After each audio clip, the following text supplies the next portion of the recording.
So let's protect your eyes, and to get started, there are a lot of different shades of welding helmets or goggles, and that's because depending on what process you're doing, you may need a darker shade or a lighter shade. The typical welding process shade chart go from 4 to 5 all the way up to 13. 4 being the lightest. Well, it probably does go down lower, but then you're just getting into sunglasses type deal. Majority of the lower end stuff is 5, and then the max would be about 13 for your helmets and stuff. So just as an example, these goggles, they are of the shade 5. They're just a cheap Harbor Freight set. So with that being on the lower end, these are good for, you know, your plasma cutting or acetylene torch type stuff.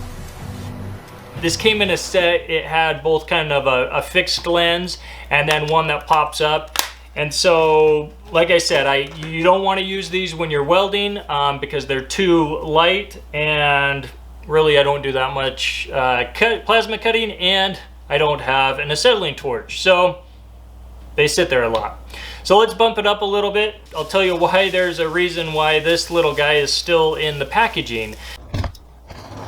Bottom of the box, face shield mask. Don't even bother taking that sucker out. It has like this little handle type thing. Let's just put it on just so then I can show you.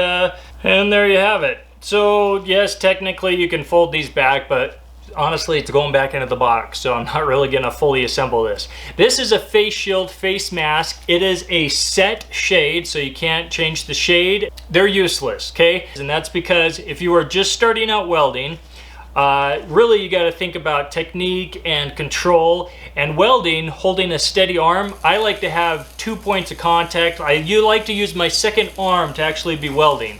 And if you're having to sit here with the mask holding with one hand and then trying to weld, well, it takes away your control. So, and with it not being an auto darkening type shade, which I'll get into in a second, it's really hard because you can't actually see anything through this until you start welding. Someone did make a comment not too long ago that I actually totally agree with. Someone said, well, they're not totally useless. And that's because they said that they're good to give to a friend if they're learning to weld. Give it to your buddy as he's standing right next to you and he can sit there and watch you weld. Excellent point. Totally agree. And the second good thing about these things are they're probably pretty good during solar eclipses. You know, keep it around for a friend, or throw it away if you don't care about your friends. Okay, let's make the next step up. So we got really cheap or free, and let's talk about an auto darkening helmet and why they are freaking awesome. So auto darkening, it's exactly how it sounds. It auto darkens when it gets a bright light. So how these work are, they have these little panels or solar panels. They're pretty much just like your calculator that never dies because it uses the light, the bright light when you're welding, to power the unit.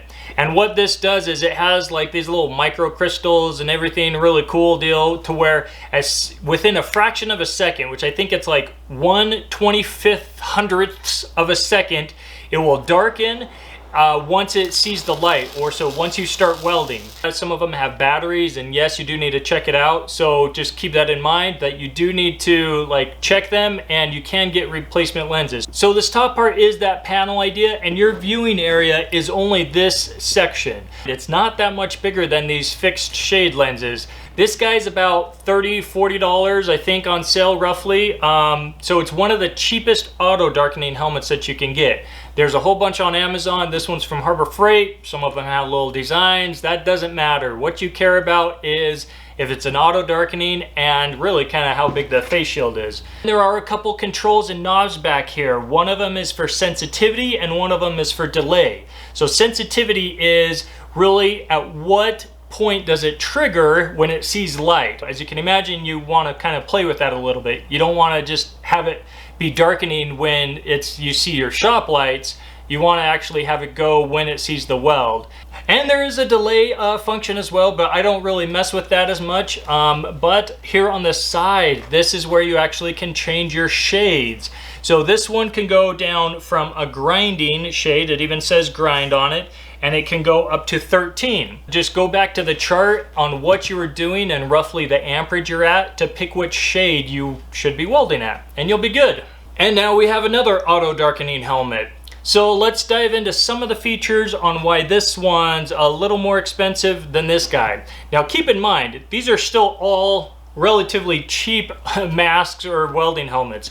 For example, if you're going to be welding a ton and if you're in a shop, then first of all, you're probably not watching this because you already have a nice welding helmet, but you're probably going to be going out and getting a really nice welding helmet that will last you for a nice long time, that has all the bells and whistles.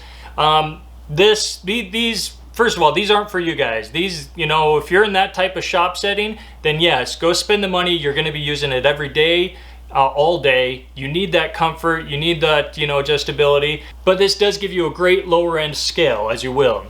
Take note of how small this viewing area is and how large this one is.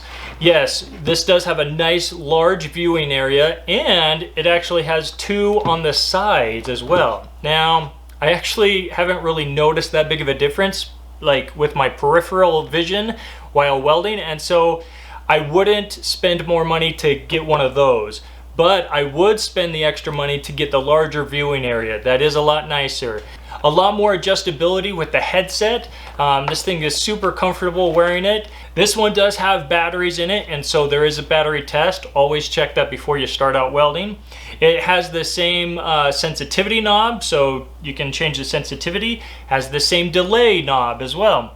And the shade adjustment is on the inside too, not just on the outside like this guy was. So you can go from grinding to welding, and then your options are from 5 to 9 and then 9 to 13.